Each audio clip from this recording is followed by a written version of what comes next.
The massive ship Hegemony's Pride floated through deep space like a metal city among the stars. Its hull stretched for miles, housing thousands of beings from dozens of different worlds. Inside the ship's lower levels, where the air was thicker and the lights dimmer, moved through the corridors carrying a heavy tool box. Her purple scales caught the artificial light as she walked. Once, those scales had been bright and beautiful. Now they looked dull and tired. Her people, the Draconians, were known across the galaxy for their stunning appearance and their skill with machines, but had not felt beautiful in many years. She stopped at Hangar Bay 7, one of the largest spaces on the ship. The hangar stretched out before her like a vast metal cave. Dozens of small fighter ships sat in neat rows, their engines cold and silent. These ships protected the trading fleet as it moved between worlds, carrying goods and making deals that kept the galactic economy running. Set down her tool box and began her daily work. She checked each ship's systems, cleaned their hulls, and made sure their weapons were properly maintained. Her hands moved quickly and surely over the controls.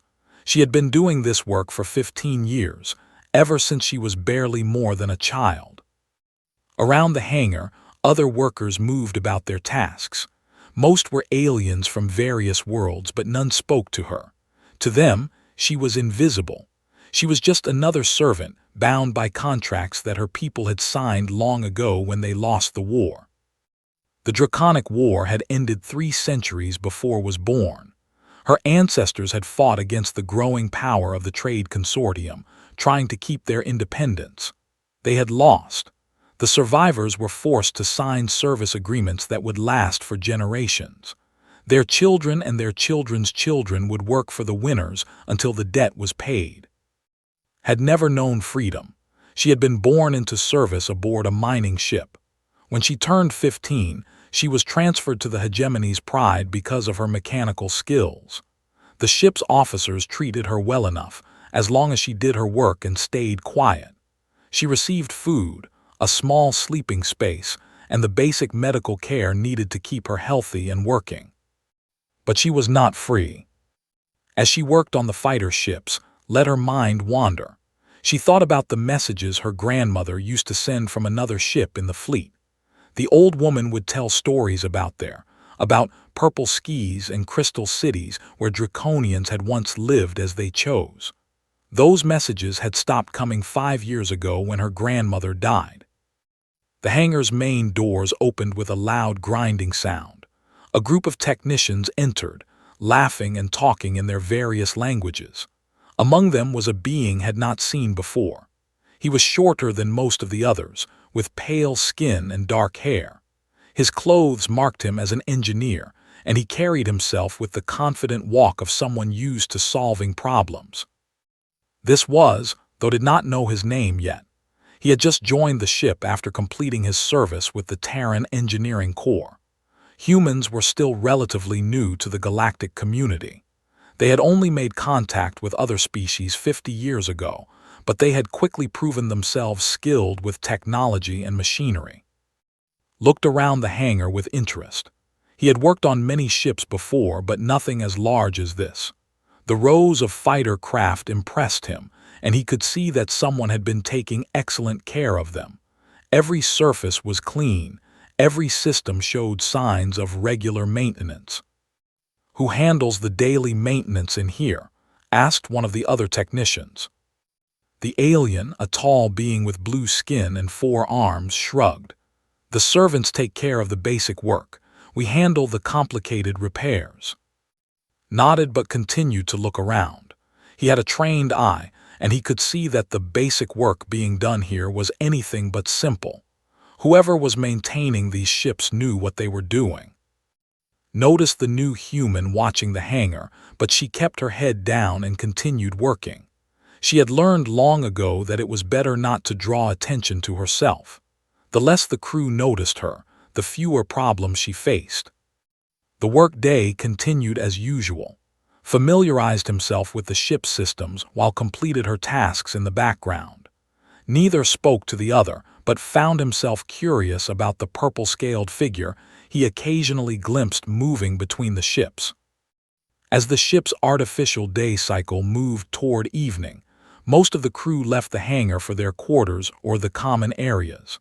The lights dimmed to simulate nighttime, and the vast space became quiet except for the hum of life support systems. Remain behind. She still had work to finish, and besides, she preferred the hangar when it was empty. Here, in the quiet darkness, she could almost imagine she was somewhere else.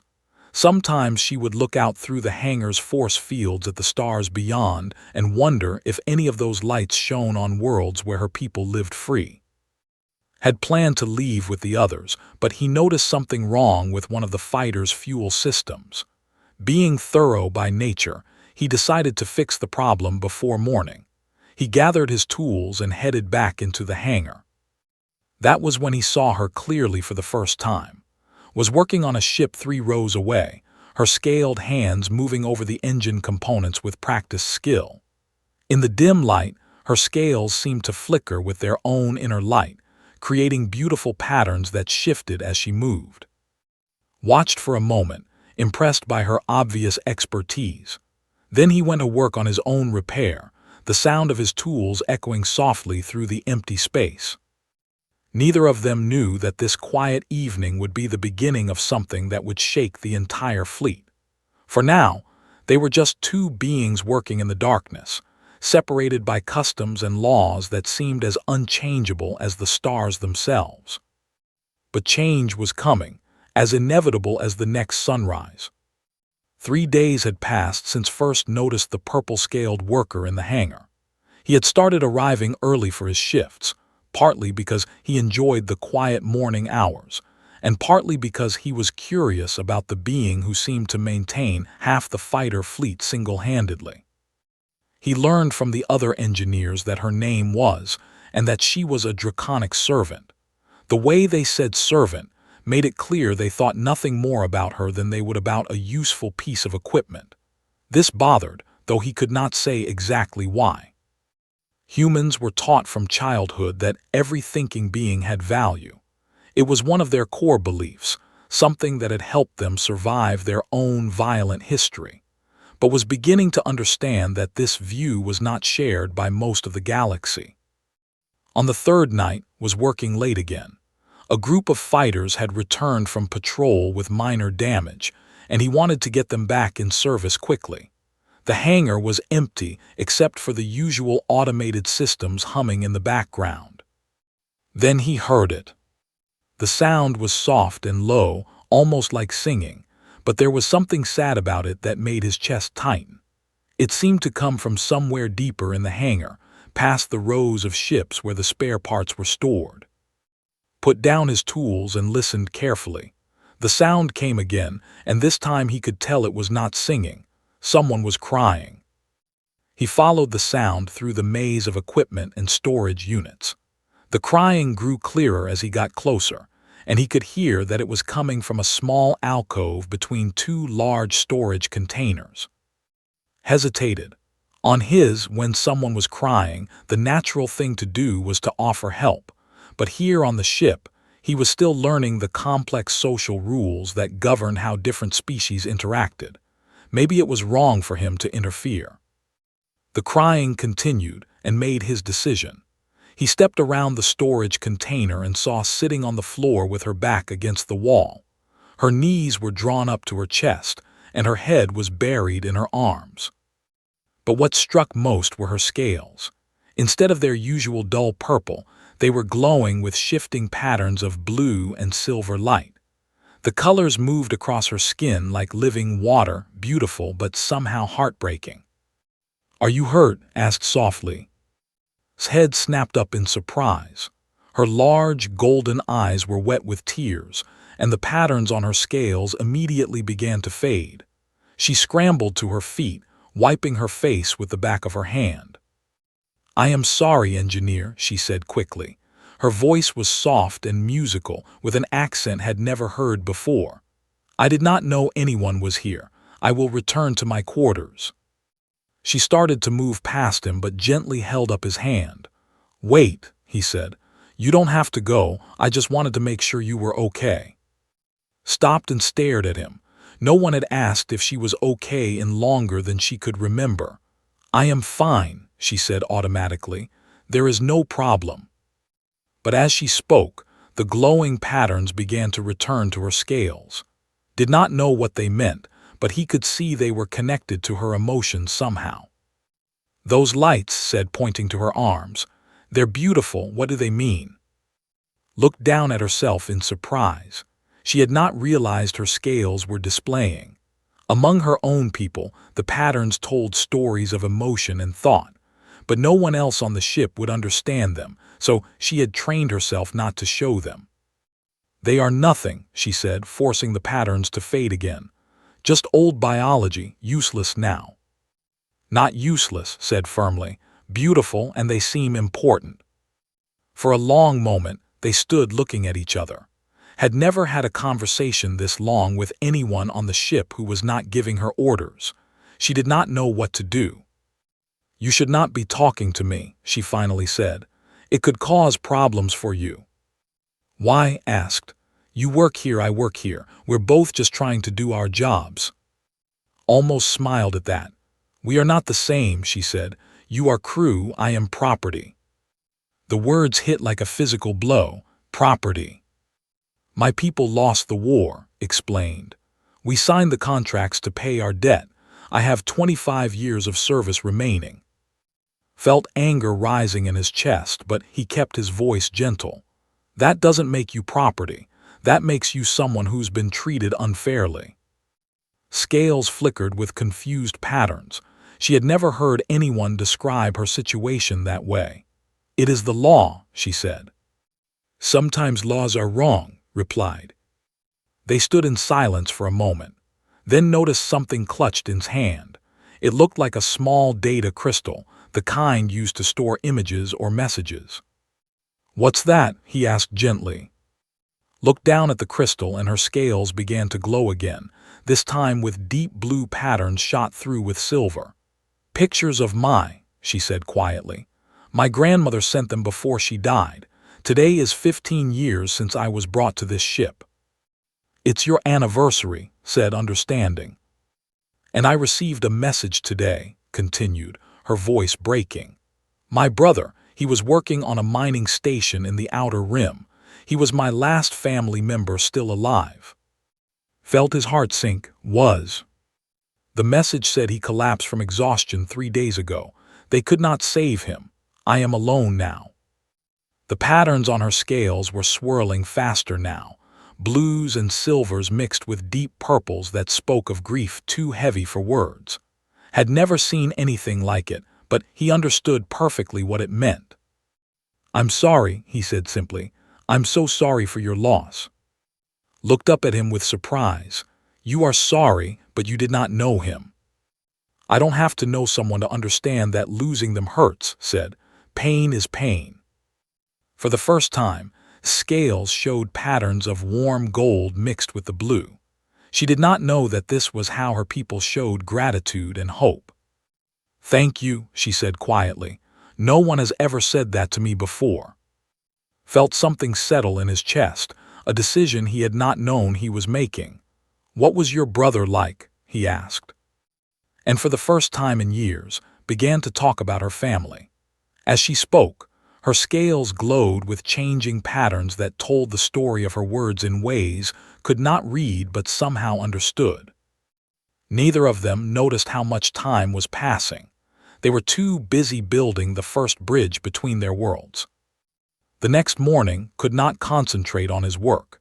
He kept thinking about his conversation with and the sadness in her golden eyes. During his break, he went to the ship's library and used his access codes to research Draconic history. What he found made him angry. The Draconic War had not been the simple conflict he had learned about in basic galactic history classes. The Draconians had been defending their right to remain independent from the trade consortium. They were a peaceful people who preferred to keep to themselves, but they controlled several worlds rich in rare crystals needed for faster-than-light travel. When they refused to join the consortium and share their resources, the war began. It lasted only 3 years, but it destroyed draconic civilization. Their cities were bombed, their families scattered, and their survivors forced into service contracts that were designed to last forever. The legal documents found were carefully written to sound fair, but they were anything but. The contracts bound not just the original survivors, but their children, and the debts were calculated in ways that made them impossible to pay off. And the scattered placement of servants made it nearly impossible for families to stay together or maintain their culture. It was slavery with legal paperwork. Spent hours reading testimonies and reports. He learned that Draconians were naturally gifted with technology and engineering, which made them valuable to the ships and stations where they were assigned. But they received no pay beyond basic survival needs and no recognition for their skills. He also discovered something else that made his stomach turn. The glowing patterns on draconic scales were not just beautiful decorations. They were a complex language, a way of communicating emotions and thoughts that was as important to their culture as spoken words were to humans. By forcing the servants to suppress these displays, their masters were taking away part of their ability to communicate. That evening, returned to the hangar. He had brought something with him, a small container of real food from the crew dining hall. Not the nutrition paste that servants were given, but actual cooked vegetables and protein that tasted like something. Was working on a fighter's navigation system when he approached. She looked up nervously when she saw him coming. "Good evening, engineer," she said formally. "Is there something wrong with my work?" "No, your work is perfect," said. "I brought you something." He held out the container of food, stared at it in confusion. "I do not understand," she said. "It's dinner," explained. "Real food. I thought you might like it." Scales began to flicker with uncertain patterns. "I cannot accept gifts," she said quietly. "It is against regulations for servants." "What if it's not a gift?" asked. "What if it's payment for teaching me something?" "Teaching you what?" Pointed to her scales, which were showing faint patterns of gold and blue. "What those mean? The colors and patterns. I've never seen anything like them." Looked down at herself, then forced the patterns to fade. "They are not important." "They are to me," said. "On my world, we believe that communication is sacred. If someone is willing to teach me a new way to understand others, that's worth more than a simple meal."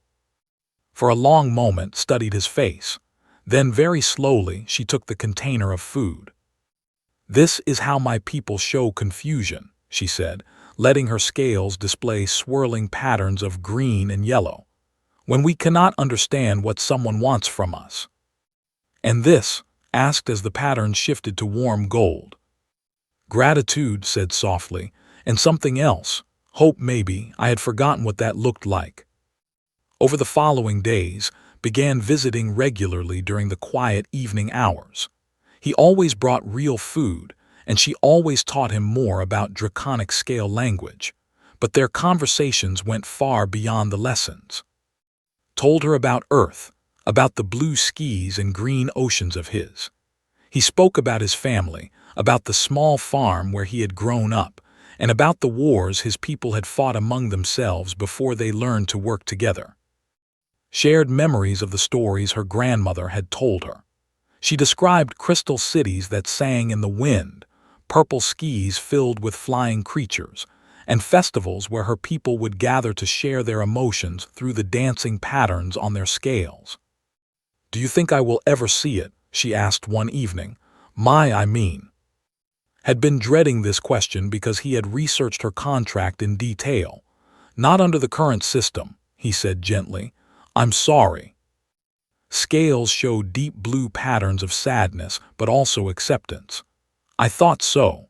25 more years, and then they will probably say the debt has grown larger because of interest." "That's not right," said firmly. "Right and wrong do not matter," replied. "Only legal and illegal." But had been thinking about that distinction. During his research, he had found something interesting buried in the old galactic legal codes. The service contracts contained clauses from ancient laws, including one that allowed a servant to be freed if someone of sufficient standing vouched for their character and agreed to pay their debts.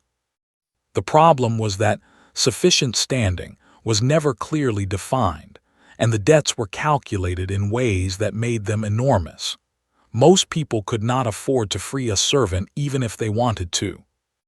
But it's something most people did not have. He was a veteran of the Terran conflicts, decorated for his service in several major campaigns. His commendations might qualify as sufficient standing under the old laws, and his savings from years of military service might be enough to cover the financial requirements, though it would take everything he had. He had not told about this possibility yet. He wanted to be sure he could actually make it work before he raised her hopes. But every day he spent learning about her intelligence, her kindness, and her dreams, he became more determined to find a way. He said during one of their evening conversations, "If you could be free, what would you do?" Her scales lit up with patterns he had learned meant joy and longing. "I would go home," she said immediately. "I would stand under the purple sky and sing the old songs so that our ancestors would know we still remember them." "What if I told you there might be a way?" The patterns on her scales shifted to surprise and disbelief. "Do not say such things," she whispered. "Hope is too dangerous when it cannot be real." But had already made his decision. He just needed to figure out how to make it happen without destroying both their lives in the process. The fleet was due to arrive at a major trading station in 5 days. There, would have access to legal resources and communication networks that might help him understand his options. 5 days to plan something that could change everything. Or destroy it all. The trading station at its rest was a massive structure that served as a hub for commerce throughout the sector. When the Hegemony's Pride docked, immediately requested personal leave to visit the station's legal archives. He spent 2 days researching galactic contract law, reading through centuries of precedents and regulations. What he found was both encouraging and terrifying. The ancient freedom clause did exist, and his military decorations did qualify him as a person of sufficient standing to invoke it.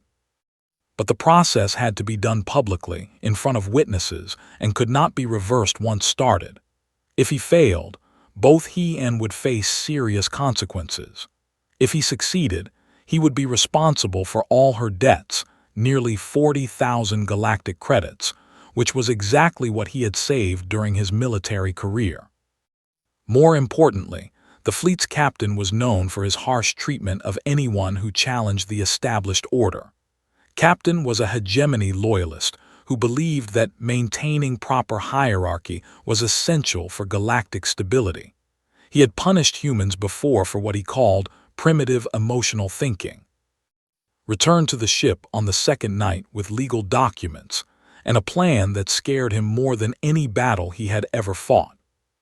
He found in the hangar, working on a fighter that had suffered engine damage during patrol. Her movements were slower than usual, and her scales were showing dim patterns of exhaustion. "You should not work so hard," said, approaching quietly. She looked up and managed a small smile. "The ships need to be ready. We leave tomorrow morning for the Hegemony core worlds. Important business, they say." Felt his heart skip. Tomorrow morning. The fleet would engage its faster-than-light drives and jump into hyperspace, making it impossible to communicate with outside authorities for weeks. If he was going to act, it had to be tonight. He said carefully, "Do you trust me?" Her scales flickered with curious patterns. "Of course, you are the only person who has been kind to me in years. I need you to promise me something. No matter what happens in the next few hours, remember that I am doing this because I believe every thinking being deserves freedom." The patterns on her scales shifted to alarm. "What are you planning?" "Something that might work," he said, "or might get us both in serious trouble." Before she could ask more questions, the hangar's communication system activated. All crew to stations. Prepare for departure in 6 hours. Final systems checks beginning now. Looked at the rows of fighters around them, all perfectly maintained by tireless work. He thought about the legal documents hidden in his quarters and about the look in his eyes when she talked about her. "I have to go," he said. "Whatever happens, know that you are not alone anymore." He left, staring after him, with confused patterns dancing across her scales. Returned to his quarters and sent a single message to his family on Earth. It simply said, "I am about to do something important. I love you all." Then he gathered the legal documents and his access codes and headed for the ship's main engineering section. The engineering deck was bustling with activity as crews prepared for the hyperspace jump, moved through the corridors with purpose, checking systems, and making notes on his portable scanner. No one questioned his presence. He was known as a thorough engineer who often worked late. At exactly 300 hours, reached the main engine control center. 2 technicians were on duty, both focused on their pre-flight checklists. Waited until they were distracted, then used his access codes to enter a restricted maintenance protocol. The protocol he activated was designed for emergency situations when engine systems showed dangerous instabilities. Once triggered, it would automatically shut down all main engines throughout the fleet and send distress signals to nearby stations. The shutdown could not be remotely. It required physical inspection and manual restart procedures that would take hours to complete. Alarms began blaring throughout the ship as completed the shutdown sequence. Emergency lights bathed the engineering section in red, and automated voices announced, "Engine emergency protocol activated. All ships prepare for emergency stop." The 2 technicians spun around in surprise. "What did you do?" "What I had to do," replied calmly. Within minutes, security forces arrived in engineering. Did not resist as they placed him in restraints and escorted him to the bridge. Word of the engine shutdown was spreading throughout the ship, and crew members lined the corridors to watch as the human engineer was marched past. The bridge was in chaos when arrived. Captain stood in the center of the command deck, his gray skin flushed with anger. Around him, officers from a dozen different species worked frantically to understand what had happened. "Engineer," Captain said, his voice deadly quiet, "explain yourself." Straightened his shoulders and pulled out the legal documents. "I invoke the ancient right of manumission under Section 847 of the Galactic Commerce Codes. I formally request the freedom of the draconic servant, and I accept full responsibility for her debts and future conduct." Silence fell over the bridge. Several officers stared at in disbelief. Others began frantically checking their legal databases.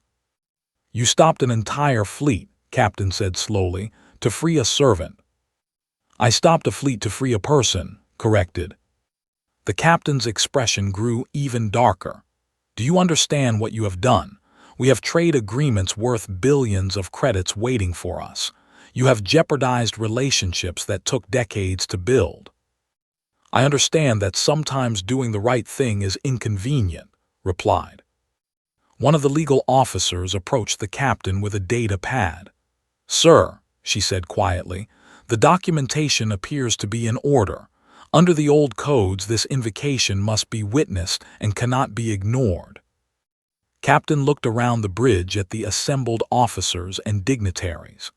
Representatives from several major trading houses were present, having planned to travel to the core worlds for important negotiations. "This is a human," the captain said with disgust. "A member of a species that has been part of galactic civilization for barely 50 years, and you want me to allow him to disrupt centuries of legal precedent. The law does not specify the species of the person making the invocation," the legal officer said carefully. "Only their standing, which his military records confirm." Felt sweat running down his back, but he kept his voice steady. "The documents are legal and properly filed. The debt payment has been authorized from my personal accounts. All I ask is that the law be followed." For a long moment, Captain stared at him with undisguised hatred. Then he turned to his communications officer. "Send word to Srest. Tell them we need legal arbitrators immediately. This matter will be resolved before we continue our journey." He turned back to, "You will be confined to quarters pending a full investigation. If this stunt costs us our trade agreements, you will spend the rest of your life paying for it." As security officers moved to escort away, he felt a mixture of relief and terror. The legal wheels were turning now, and there was no going back. In the hangar far below, watched the emergency lights flash and listened to the confused chatter of the crew. She did not understand what was happening, but her scales were glowing with patterns that showed hope mixed with fear. Change was coming, whether the galaxy was ready for it or not. The legal arbitrators arrived from Srest 8 hours later. They brought with them representatives from the Galactic Commerce Authority, the Trade Consortium's legal department, and even an observer from the Terran Embassy. Sat in a holding cell, trying not to think about all the ways his plan could go wrong. Through the small window, he could see the docking bay where official shuttles were arriving one after another. Word of the incident had spread quickly through the station's communication networks. Meanwhile was summoned to captain's quarters. She had never been in this part of the ship before, and the luxury of the captain's rooms shocked her. Rich fabrics, rare art objects, and furniture that probably cost more than most servants earned in a lifetime. "Servant," the captain said, without looking up from his desk, "what do you know about engineers' actions?" Scales showed careful patterns of honesty. "I know he is a good person who treats others with kindness." "Did he discuss his plans with you?" "No, sir. I had no knowledge of what he intended." Captain finally looked at her, his expression calculating.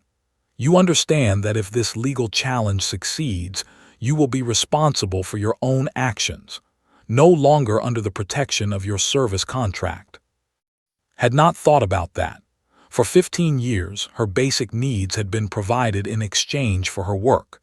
Freedom meant uncertainty, responsibility, and the possibility of failure. "I understand," she said quietly. "And if it fails, both you and the human will face punishment for disrupting fleet operations." Her scales flickered with fear, but she kept her voice steady. "I understand that too." The hearing began at noon in the ship's main conference room. The legal arbitrators had set up a formal court, complete with recording devices and translation equipment for the various species present. Was brought in wearing standard detention clothing, his hands bound with energy restraints. Sat nearby, looking small and frightened despite her efforts to appear calm. The lead arbitrator, a tall being with silver skin and no visible eyes, spoke in a voice that somehow reached every corner of the room. "This tribunal will determine the validity of a manumission claim filed under Section 847 of the Galactic Commerce Codes. The claimant is Terran, military veteran. The subject is Draconic, currently bound by service contract number 847, Delta 9952. The next 3 hours were filled with legal arguments, document examinations, and testimony from various experts. The consortium's lawyers argued that the old manumission laws had been superseded by modern service contract regulations. An advocate, provided by the Terran Embassy, countered that the ancient codes had never been formally repealed and remained valid. The most dramatic moment came when was called to testify. "Do you wish to be freed from your current service obligations?" the arbitrator asked. Scales showed brilliant patterns of hope and determination. "Yes," she said clearly, "I wish to be free." "Are you aware that freedom brings responsibilities as well as rights?" "I am prepared for responsibility. I have been responsible for maintaining complex systems for 15 years. I can learn to be responsible for my own life." "Do you believe the human acted in your best interests?" looked across the room at her scales glowing with warm golden patterns. He acted with kindness towards someone he barely knew. He risked everything to help me when he had nothing to gain. Yes, I believe he acted in my best interests. The arbitrators retired for deliberation. During the break, was allowed to speak briefly with. "I'm sorry," he said. "I should have asked your permission before I did this." "Why?" she replied. "You could not ask a servant for permission to free her. Only a person can give that kind of permission. By acting without asking, you showed that you already saw me as a person." Her scales were showing complex patterns that had learned meant deep gratitude mixed with something like love, not romantic love, but the love between friends who would stand together against the world. The arbitrators returned with their decision. The tribunal finds that the manumission claim is valid under existing galactic law, the lead arbitrator announced. The claimant has demonstrated sufficient standing and has provided adequate financial surety. The service contract is hereby dissolved. The room erupted in voices speaking dozens of languages. Some sounded angry, others surprised. Captain's expression was dark with fury. "However," the arbitrator continued, "the claimant will face disciplinary action for his unauthorized shutdown of fleet systems. A separate hearing will determine appropriate punishment." Felt relief and fear in equal measure. Was free, but his own future was uncertain.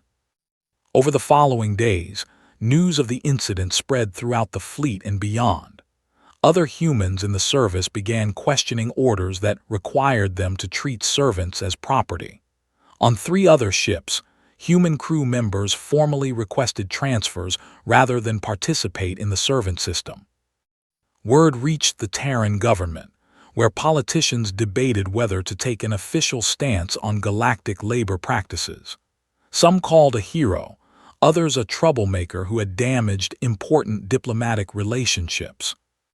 But the most significant changes happened quietly, in the lower decks of ships throughout the galaxy.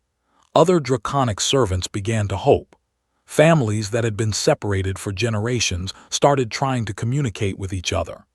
The ancient scale language, suppressed for centuries, began to appear again in hidden corners and forgotten spaces. 2 weeks later, faced his own disciplinary hearing. He was stripped of his rank and fined heavily, but not imprisoned. The Terran embassy had quietly suggested that harsh punishment of a decorated veteran might damage human consortium relations even further. Now legally free but without status or protection, chose to remain with the fleet. Her technical skills, finally officially recognized, made her valuable as a consultant rather than a servant. The pay was modest, but it was pay, not charity. More importantly, she was working on a project of her own. Using her new legal freedom and the connections had helped her make, she was compiling a database of other draconic servants throughout the galaxy. Her goal was to help families find each other and to preserve the cultural knowledge that was being lost. 3 months after the hearing, and stood together in Hangar Bay 7, watching a transport ship prepare for departure. The ship was bound for the Outer Rim, where it would collect his grandmother's personal belongings from the station where she had died. "Are you sure you want to do this?" asked. "It could be dangerous out there." Scales showed patterns of determination mixed with excitement. "I need to see what she left behind. Maybe there are records or pictures or stories that should not be lost." Nodded. He had already made his own decision about the future. His military career was over, but he had new purpose now. The Terran government had quietly offered him a position with their cultural exchange department, working to improve relations between humans and other species.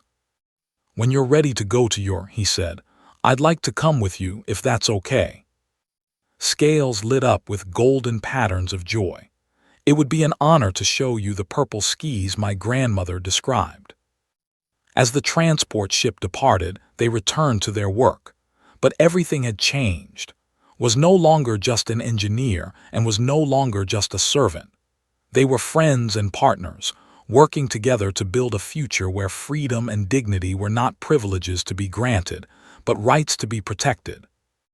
In the depths of space, other ships continued their journeys, but aboard each vessel, small changes were taking place. Conversations that had never happened before were beginning. Questions that had never been asked were being whispered in dark corners. Change, once started, was impossible to stop. And it had all begun with one human who stopped a fleet because he saw a dragon crying in a hangar and decided that was not acceptable. The stars looked the same as always, but the universe beneath them was different now. And that difference would only grow.